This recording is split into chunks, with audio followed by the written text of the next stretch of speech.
Hello and welcome to Matt Loves Eurovision. It's my Eurovision 2023 Top 37 countdown. It's place number 13, Norway, Alessandra, Queen of Kings. Please do click on the subscribe button, ring on that notification bell, and like, share and comment below. As always, the link to the music video is in the description, as well as a link to the review on my website. So we have the second highest Scandinavian country in my countdown this year is Norway, and they have carved out a great run of success at Eurovision of late. Since 2004, they've only failed to qualify for the final on 3 occasions. Also, in that time, they've had 9 top 10 finishes, including 1 win. It's a far cry from the day when they were only known as getting nul point. Up next to keep the Norwegian success going, or so they hope, is Alessandra.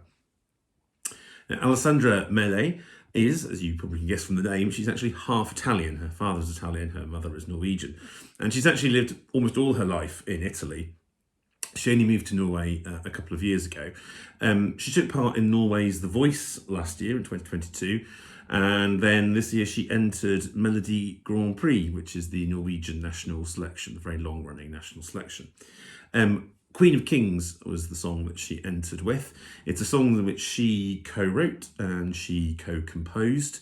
And she said that her experiences as a bisexual woman have influenced the creation of the song, and it certainly marched to victory at the Norwegian national final.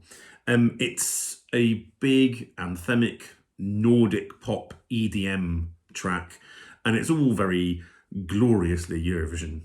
Now, I will be honest, I was not 100% on board the hype train that when this won, and that most of the fandom seemed to be on at the time of this one. And of course, many of them then hopped off and hopped onto the Sweden hype train when Tattoo won. But this still has an awful lot of fans, and I have got to like this a lot more. I think at the time I just thought, yeah, it's okay, but I just couldn't see that it was like, oh my God, the best thing that ever happened, which is kind of the feeling it was. But as time's gone on, I appreciate the track a lot, and I think this is a really good. I think it's a really good entry. The fact that I think Alessandra herself has clearly obviously been involved in the production of it is a positive thing, rather than it just being another Scandinavian factory produced pop song, very good, and then given to an artist.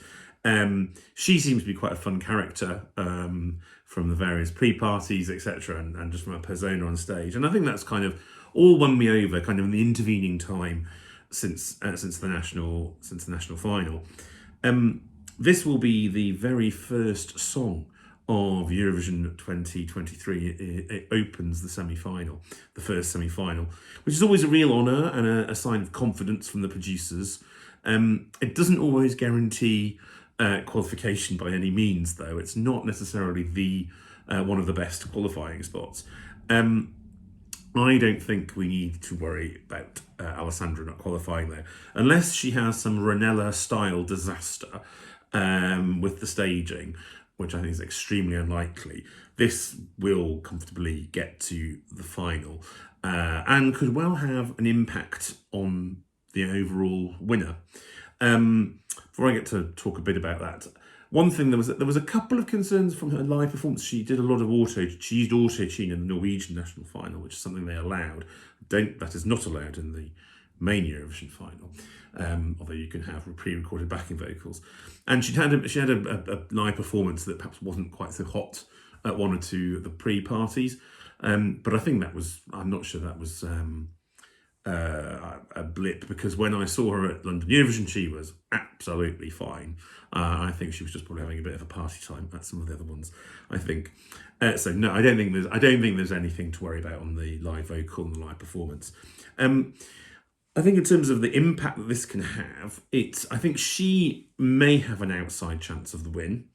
It is in amongst the favourites, but I think it's more likely that the televote and maybe even the jury vote that this may get might impact on what Sweden gets, because there is some crossover in the voting that might happen for these songs, and that's been shown. Again, if you follow ESC Tom on YouTube, he does a really good analysis of these things. He monitored like the impact that songs have each on another, and I think there is quite a bit of crossover in some of the fans of these. And so this, how well this does, may impact on whether Sweden gets a landslide or whether Sweden wins at all. I think it could be really quite fascinating. Whatever the impact, though, I am sure that this is going to get Norway another good result. One last little point. I think it's really nice to see an Italian-speaking woman in the contest. As I think I may have mentioned in my Italy video, Sanremo does have a tendency of producing male winners, and that means that we end up getting Italian male Eurovision artists. Always do very well and are good, but perhaps there's some slight lack of diversity there. It's been a little while since we last had an Italian woman in the final. So it would be nice to see Alessandra here, representing Norway, obviously, but she is also representing Italian women. And there's one thing, she did record, not that long ago, an Italian language version of Queen of Kings, and it is fantastic. I actually think in some ways it's even better than the English language version. So I would recommend to check that out. The link to that is in my blog post at the bottom. So there's a little incentive to go and read my blog post. But so do let me know what you think in the comments, and yes, see you again soon. Take care.